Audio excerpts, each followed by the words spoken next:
নবীজির সুন্নাহ অনুযায়ী আমলটা করা, নবীজির সুন্নাহ মোতাবেক আমলটা করা। সুন্নাহ কাকে বলে? নবীজি ইবাদত শিখাই গেছেন, নবীজি থিওরি দিয়া যা তারা কাজ কর আমি গেলাম, এই মানুষ নবীজি ছিলেন না। নবীজি বলছেন সল্লু কামা রাআইতুমুনি উসাল্লি, আমারে যেরকম নামাজ পড়তে দেখছো এইভাবে নামাজ পড়বা। হজের ক্ষেত্রে নবীজি বলেন খুযু আন্নী মানাসিকাকুম, আমার থেকে হজ শিখে নাও, লাআল্লি লা আলকাকুম বা'দা আমি হাযা আবাদা, হইতে পারে এই বছরের পরে তোমাদের সাথে এই জায়গায় আমার আর দেখা হবে না। ঠিক 2.5 মাস পরে নবীজি দুনিয়া থেকে চলে গেলেন। তাহলে নবীজি হজ শিখাই গেছেন নাকি শিখাই যান নাই? হজ শিখাই গেছেন। নবীজি জীবনে হজ করছেন কয়টা? একটা হজ করছেন।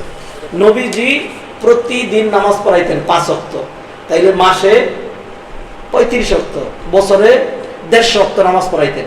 এক সাহাবী এসে দেখছে নবীজি নামাজে নিয়ত করছেন, আমার দিকে তাকান, আল্লাহু আকবার।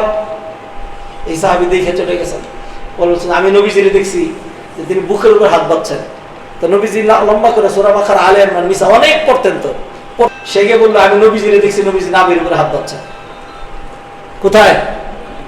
হাদিসে এই ধরনের বিভিন্ন বর্ণনা আছে নাকি নাই? আছে। হ্যাঁ, তো নবীজি বহু নামাজ পড়াইছেন, বহুবার নামাজ পড়ছেন, এক একজন এক এক রকম দেখছেন। কিন্তু নবীজি জীবনে হজ করছেন কয়বার? একবার। এই হজের মধ্যে কেউ যদি এটা বের করে যে হানাফি হজ, শাফিঈ হজ, হ্যাঁ, আর হইলো মাদানী হজ, দেওবন্দি হজ, পিরানি হজ, হ্যাঁ, তারপরে হলো কি আরো কি কি জানি তরিকা আছে, চরমনাই হজ, এইটা হজ, তাবলিগি হজ, জামাতি হজ, তাহলে সে একটা ফালতু লোক। হজের মধ্যে কোনো হানাফি হজ নাই, শাফিঈ হজ নাই, নবীজির হজ। হজের মধ্যে কি? নবীজির হজ। আপনার নবীজিরটা নিতে এত খারাপ লাগে কেন?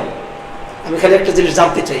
নবীজিরটা কইলে বহু মানুষ আছে, আপনারা এক নাও করতে পারেন, আমার মতোই কিছু হুজুর আছে খুব খেলে থাকে, হ্যাঁ নবীর কথা বলেন তো আপনি, হ্যাঁ নবীরটা নেবে না, তার হুজুরিটা নেবে, তার পিসাবেটা নেবে, তার তরিকাটা নেবে। আপনার তরিকাকে ধরে আমি ড্রেনে নিক্ষেপ করি, নবীর তরিকাকে আমি বক্ষে ধারণ করি, মাথায় ধারণ করি। এই মানসিকতা হইতে পারে, আপনার হবে না। আপনি ধরেন এশা নামাজ পড়ছি 4 রাকাত, আপনি আগামীকাল মনটা খুব ভালো, আলোচনা সুযোগ মনটা নরম, ফজরের ফরজ নামাজটা আল্লাহর জন্যই পড়লেন, ফজরের নামাজটা যদি 4 রাকাত পড়েন তাহলে তো হবে ইনশাল্লাহ। কেন হবে না? কম কোথায় করছি? 2 রাকাত পড়ার দিন, আজকে মনটা ভালো, আল্লাহর জন্য 4 রাকাত পড়লাম, সমস্যা কোথায়? এটা এখন সমস্যাটা কি? এটি তো আমাদের দলিল। সমস্যা কি?